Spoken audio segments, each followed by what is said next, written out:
70 की दहाई में बरतानिया में बीबीसी के अलावा किसी रेडियो स्टेशन को काम करने की इजाज़त नहीं थी। बीबीसी के अलावा तमाम रेडियो स्टेशन गैर कानूनी थे और इनको पैरेट स्टेशन कहा जाता था। ऐसे में एक शख्स को आइडिया आया, क्यों ना इंटरनेशनल वाटर्स में बैठकर रेडियो चलाया जाए। बस इसी आइडिया के तहत ये शख्स रेडियो का सामान लेकर बरतानिया से समंदर की तरफ निकला और समंदर में 12 किलोमीटर दूर एक मिलिट्री टावर पर पहुंच गया। ये टावर दूसरी जंग अजीम में बरतानवी फौज ने बनाए थे ताकि जर्मन जहाज़ों पर नज़र रखी जा सके। 50 की दहाई में इन्हें छोड़ दिया गया था और अब ये टावर ऑफिशियल तौर पर खाली पड़े थे। ये शख्स रेडियो स्टेशन का सामान के साथ वहां पहुंचा और काम शुरू करने लगा। यहाँ इसे ख्याल आया कि स्टेशन बनाने के बजाय इस जगह को एक मुल्क डिक्लेयर कर देना चाहिए और फिर इसने ऐसा ही किया और यूं दुनिया का सबसे छोटा मुल्क बना। इसका नाम प्रिंसिपैलिटी ऑफ सीलैंड रखा गया। ये इतना छोटा है कि यहाँ सिर्फ एक सिक्योरिटी गार्ड रहता है। इसको आज तक किसी मुल्क ने तस्लीम नहीं किया, लेकिन इसके बावजूद इसका अपना झंडा, अपना कौमी तराना, अपनी करेंसी और अपना पासपोर्ट है। सीलैंड मुल्क की बुनियाद बरतानवी शहरी पैट्रिक बैट ने रखी थी। 1967 में पैट्रिक बैट ने इस जगह पर अपना कब्जा जमा लिया और इसके बाद यहाँ रेडियो स्टेशन बनाने के बजाय इसे एक मुल्क डिक्लेयर कर दिया गया।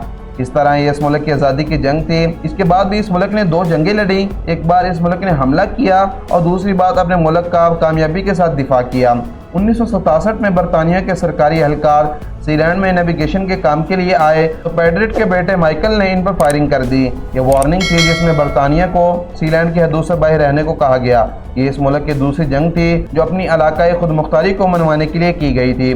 बाद में सीलैंड के बानी पर बरतानिया में मुकदमा चलाया गया, लेकिन अदालत ने करार दिया कि फायरिंग का वाकया बरतानिया के हदूद से बाहर पेश आया है, इसलिए मुकदमा नहीं चल सकता। सीलैंड ने तीसरी जंग अगस्त 1978 में लड़ी। अलेक्जेंडर नामी जर्मनी शहरी खुद को सीलैंड का वज़ीर-ए-आज़म कहता था। इसने बैट्स और इसकी अहलिया को सीलैंड की फरोख्त के लिए ऑस्ट्रेलिया में बुलाया। सीलैंड को वो एक लग्जरी होटल और कसिनो में तब्दील करने का इरादा रखता था। ये डील कामयाब न हो सकी। इस पर अलेक्जेंडर ने जर्मन और डूच किराए के फौजियों के जरिए सीलैंड पर हमला कर दिया। इस वक्त सीलैंड पर पैट्रिक का बेटा माइकल मौजूद था।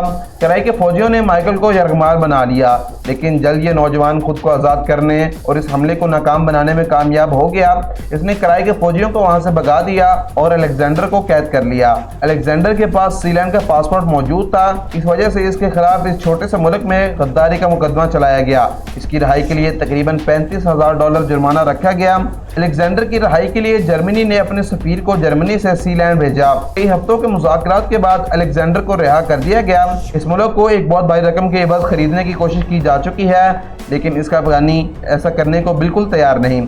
एक बार तो इसे पैट्रिक बैट ने भी खरीदने की कोशिश की थी, लेकिन वो इसमें कामयाब नहीं हो सके। इसके बाद एक हिस्पानवी रियल एस्टेट कंपनी ने भी सीलैंड को खरीदने की कोशिश की। इसके लिए इन्होंने $906 मिलियन की भारी रकम पेश की, लेकिन फिर भी सीलैंड को फरोख्त नहीं किया गया। Guinness book of world record के मुताबिक सीलैंड दुनिया का सबसे छोटा एरिया है जो अपने आप को एक मुल्क के तौर पर मनवाना चाहता है। कई दहाइयों से ये मुल्क मौजूद है, लेकिन किसी मुल्क ने भी इसे बतौर मुल्क तस्लीम नहीं किया। लेकिन इसका शाही ख़ानदान आज भी इस दावे पर कायम है कि सीलैंड एक मुल्क है और इस मुल्क के पासपोर्ट भी जारी करते हैं। इस वक्त दुनिया में 3000 लोग हैं जिनके पास सीलैंड का पासपोर्ट मौजूद है।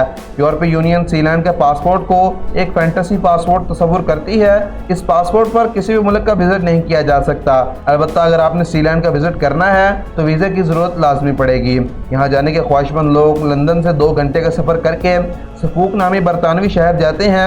यहाँ पर कागजी कार्रवाई मुकम्मल करने के बाद यहीं इन्हें वीज़ा जारी कर दिया जाता है। इसके बाद एक सी बोट के ज़रिए इनका सीलैंड का सफ़र शुरू होता है और 1 घंटे के बाद वो टावर आता है जिस पर सीलैंड मौजूद है।